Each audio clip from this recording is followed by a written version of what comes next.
Hello and welcome back to Explainiacs. I'm Lindley Gooden, reformed journalist and still very curious human.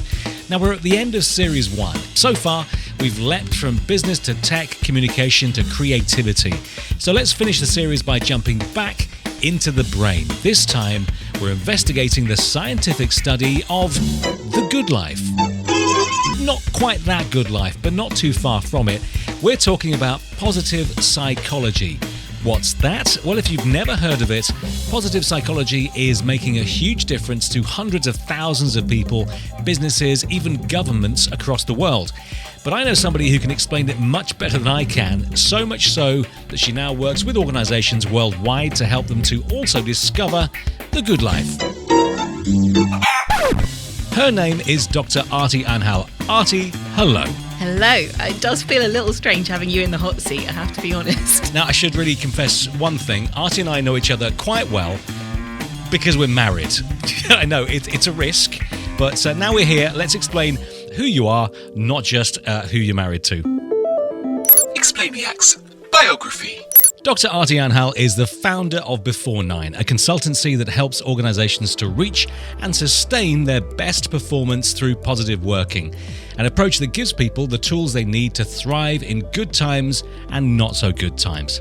Now, Aarti started out as a lawyer before heading to the University of Cambridge for her PhD, and then spent a decade working in risk and resilience, helping some of the world's best-known companies to handle adversity. Now she's turned her attention to the people who make the organisations work.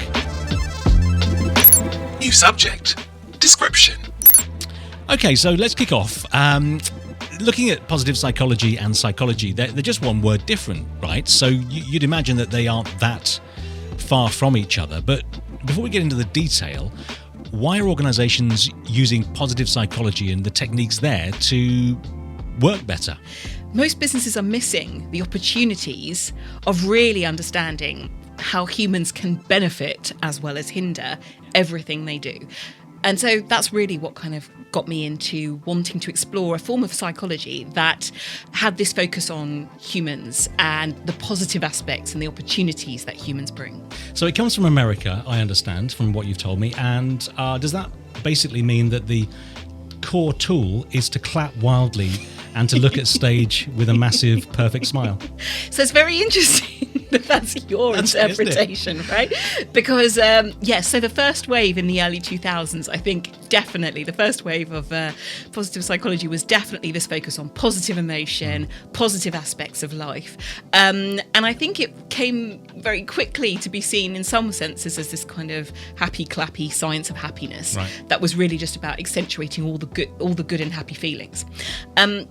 But actually in the last 5 years, the second wave has arrived, which is much more about riding the idea that all good things in life, all positive things in life can come from good, but they can come from bad.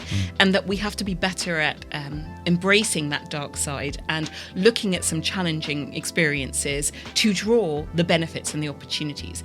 And also to realise, maybe this links to your happy clappy fears initially, that not all positive emotions are good or appropriate all of the time, right? And that there are downsides. I mean, the classic example is that being overly optimism being seen as a positive thing, can actually be very dangerous for people. And we always see this in, for example, we call it gambler's fallacy, but the people who smoke but say it will never happen to me. So actually it's about a rebalancing.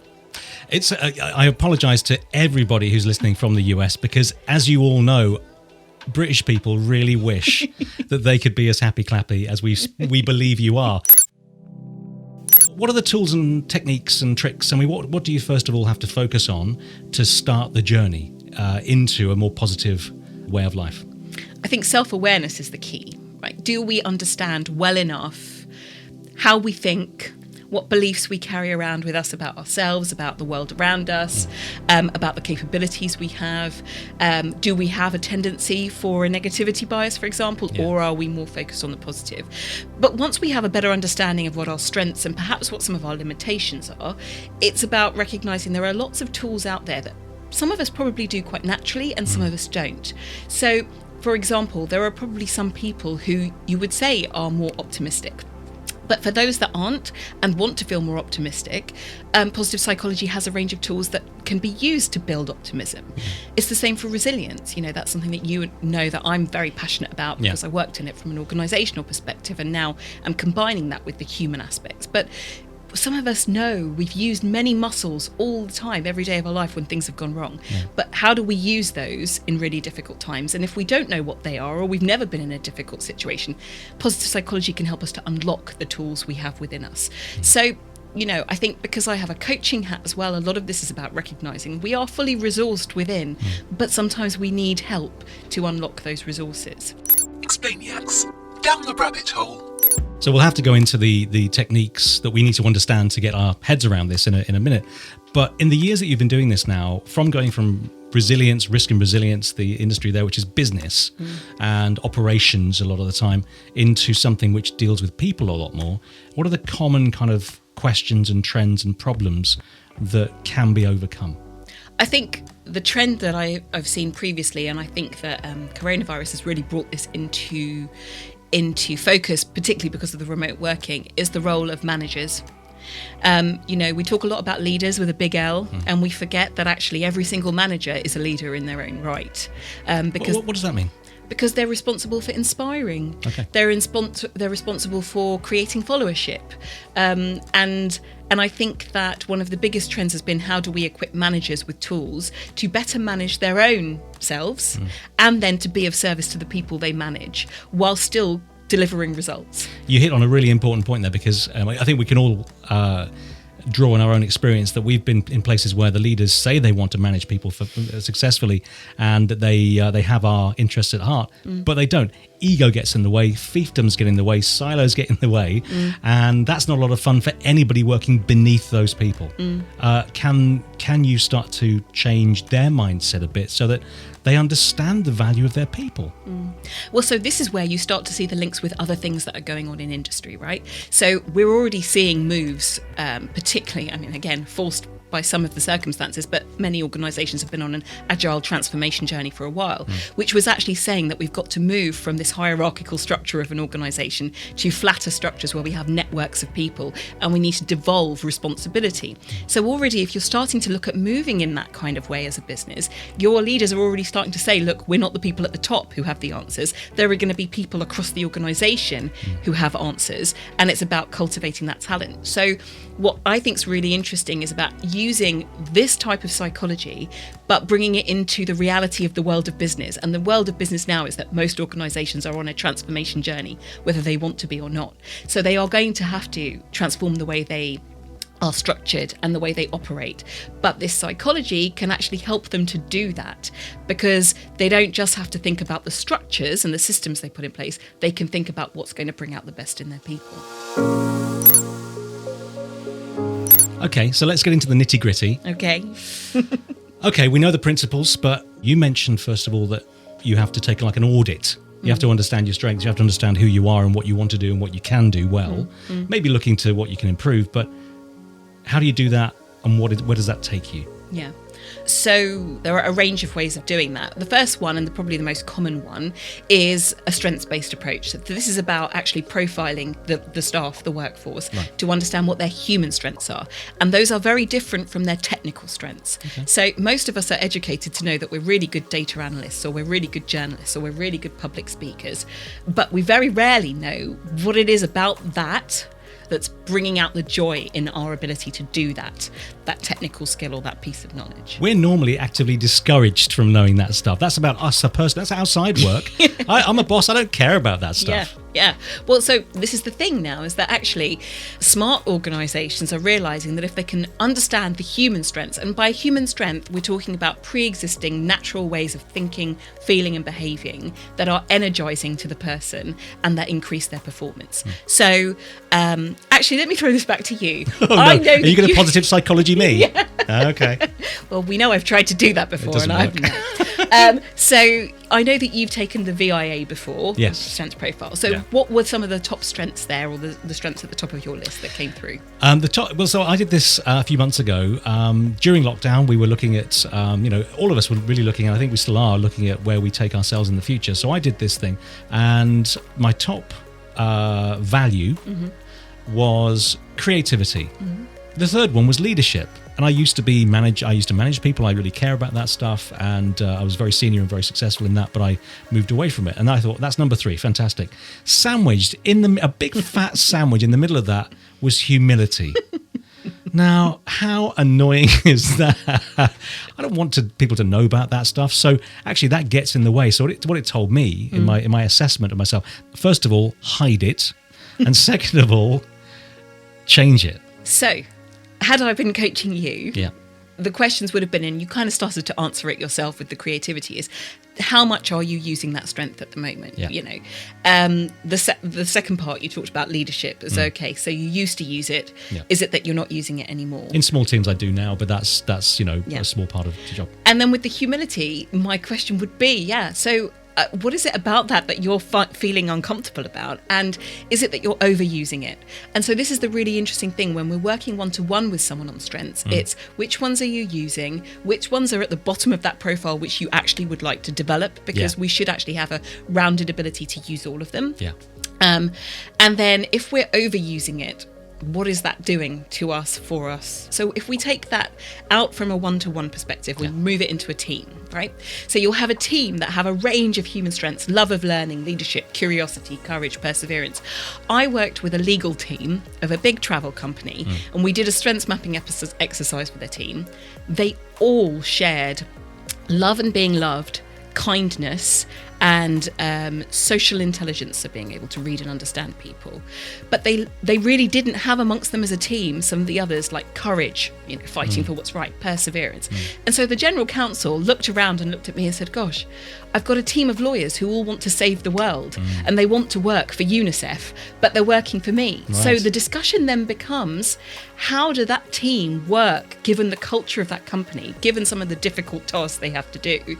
What is it we can do to develop them? Or is it that we need more diversity in that team? We need people who bring other human strengths. Then it is about creating, and it's called job crafting, but creating roles that fully recognise not just the technical skills of Lindley at being a great journalist in this broadcaster, but the human strengths of creativity and humility that Lindley brings, and actually saying, now let's really understand what we could do to build this workforce based on their strengths.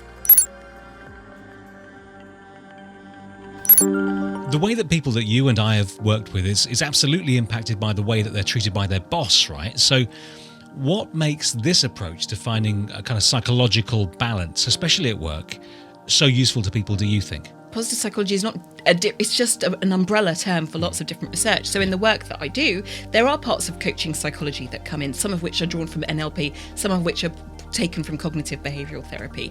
Let me give you a really practical example of this. So I was working with a manager who had a previous issue, not that anyone in the workforce knew this, but had a previous incident that had not gone well when they had challenged a senior manager. And as a result, that had been so traumatic for them that fundamentally it shaped everything about how they then went and briefed managers and senior leaders, and they were known to be very nervous. And it was only when I started coaching him that we realised that it was as a result of this event, and that then you were able to start helping that person to look at that event from different perspectives. How did you get that bit of knowledge from them? Did they say that was the most important point ever, or did you just chip away and try and get to understand them? How did you get to that point? Because we would all, I guess, like to understand ourselves better and try and remember the bit that made us think this way or that way. So it's self-coaching. Either if we're doing it for ourselves, it's self-coaching. Why do I feel like this? Where is this coming from? And yes, the job of the coach is to ask questions that help someone to unlock that thinking. So, I work very much from gut and instinct and intuition, of a feeling of, gosh, I feel that this is the right question to ask. But there are so many, again, scientifically researched ways of questioning and asking. There are whole models in cognitive behavioural therapy about what questions you ask to help someone uncover a distortion in their thinking, which is basically, in that parlance, an error or a kind of a wrong interpretation that someone may have got from an event. Or an overzealous interpretation, maybe. Yeah, or a overly punishing, self-punishing one. So there are questions. But what's really interesting about this whole process is that when you help someone get to that event and you help them to look at it differently, the way that they change the story about that one event can have a huge impact physiologically on how they go from being fidgety or being red in the face when they talk to stakeholders and senior leaders to actually being much calmer, because what has changed is the story they're telling themselves. A, about that event, but B, about actually, I mean, one of the best questions for me is always, what's the worst that can happen? Someone will usually say, oh, so I won't be very liked that day? Right. Okay, and so... How bad is that? Yeah. Personal thoughts and stories. Right, so two things that I remember when you were changing over to positive psychology. Two really big words. One very small word, actually, but two big concepts. One was gratitude. What did it mean to you when you first heard about gratitude? I mean, it's not just a thank you. It's much more than that, right? Yeah, so again, a range of psychologists and researchers have done a lot of research into gratitude. And there's a lot of theory about gratitude, of how you construct it, what it is. Is it a state that we're in, or is it a specific emotion, i.e. that we can feel it in response to a stimulus of someone saying something or someone doing something? And what I've always found interesting is that there are two types of gratitude, really. There's gratitude to and there's gratitude for. Okay. So I am grateful for my wonderful education. I am grateful for the universe for having brought Lindley and Aarti together. Or I am grateful to my high school teacher. I am grateful to. And the grateful to is something that we need to experience, as well as the gratitude for. They have slightly different roles. Right? So the gratitude to actually really triggers the desire within that relationship of whoever you're grateful to. It triggers something, right? Yeah. It triggers an emotion. It triggers potentially a desire to act on that gratitude. Whereas the gratitude for is probably much more of a spiritual approach of just recognizing what we have in our lives, and we are grateful for it. And then the research is really just about showing through various studies how either doing the 3 good things exercise, which is, at the end of the day, logging and journaling 3 things that went well and why they went well, because the savouring and the reflection and then the realisation of things had gone well, and that there might have been a variety of reasons, either related to you or others, why they went well, would increase this gratitude, which would increase positive emotion. And they've done that in a range of populations. They've also done it with people who have actually had mental health issues, and gratitude really helps. But again, it's one intervention. You can't say to someone, gosh, the key to your well-being and feeling good and functioning well is purely gratitude. There's another word which is really important, almost for me as an outsider looking in, almost the most important word to describe what you feel like when the positive psychology process has started to work, and that is flow. Yeah. What is flow? How does it work? What does it mean? Flow. So the kind of guru of flow, the key researcher, Mihai Csikszentmihalyi, he made a really interesting distinction in 1992 when he was researching what made people happy. And he said, look, there are 2 ways of looking at this. There's pleasure and there's enjoyment. Okay. And he said, pleasure, we feel that something is pleasurable and we derive pleasure from it when our expectations have been met. Enjoyment is not only when our expectations have been met, but when we have achieved something we had never anticipated or we couldn't have predicted. It went further. So then he said, so what is he called it the phenomenology. Okay. So what is it that happens to create enjoyment? This idea that we have to have achieved something we didn't anticipate. And so then he said, okay, I'm going to study people who say that they experience this enjoyment. What were the circumstances? What was it that they were doing that helped them create it? And so he started to see that there was a trend. So people were experiencing this kind of enjoyment when they were actually doing a challenging task. Yep. They felt that they had the skills to do it, but that it was slightly more challenging than their skills allowed. There were rules of the game, and that when they were immersed in doing that task, they were getting constant feedback as to whether it was working well. And even if they weren't fully in control of the task, they had the perception that they were in control of the task. Yeah. And time just vanished. It disappeared. And he said, okay, so this is a state of flow. And he talked to basketball players, he talked to musicians, he talked to farmers, he talked to so many people who described this phenomenon. And the biggest part really is that there is no attention left to go anywhere else. And from that, we've been able to basically see that we could try and create these conditions for people. If in organisations we could create flow moments, if we could create the conditions for that, then we would have people that would be in this state of flow. Explainiacs, in conclusion. Okay, we'll wrap up in a minute. how do I, as a person, start to make decisions that play to my strengths and ultimately be more positive? So what are the steps? So there's a great model in positive psychology called the PERMA model, which is the kind of the pathway to flourishing, which is saying, look, I really need to think about the positive emotions I'm experiencing. What is the ratio of positive to negative emotion every day? Because that's going to affect my mood. I need to think about how engaged I am in my life. How mindful am I? How in the flow am I? How much am I using my strengths to do the things that I like to do? Yeah. There are my relationships, my positive relationships at home or in the workplace. There's the meaning. How much meaning am I feeling right now?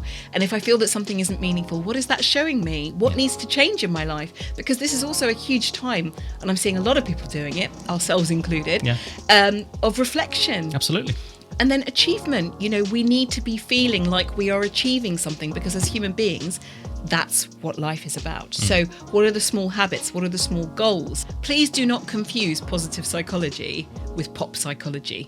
Please do not confuse the scientific rigor of researching how interventions and concepts can be used on different populations and how it can be correlated with a whole range of other factors in life. Do not confuse that for the quotes you get on the internet that say, every day is a brighter day. Yeah. There's a huge difference between the two. Every day can be a brighter day, but what people want right now is how. And that's what positive psychology gives them. Final question. How are you going to make me better? There's absolutely no need to make you any better than you already are. Just checking that you did all hear that at home. You did hear that, didn't you? Okay, good. Well, that's just about all we have time for. And I think we survived it. So as always, it's now time for your very own Explainiacs to take the floor. If there's somebody in your life who is absolutely fascinating or who can explain a subject that we couldn't possibly understand without them, please do get in touch. I really, really want to hear from you and hear about them too. Now you can do that at explainiacs.com, and as ever, if it's important, fascinating or fun, we're here to explain it. We have lots more to come very soon, so please rate this on Apple Podcasts or wherever you can. Give us a few stars, like, subscribe, and we'll drop the next episode into your device as soon as it's fresh to gobble up. For now, stay safe, take care, and bye-bye.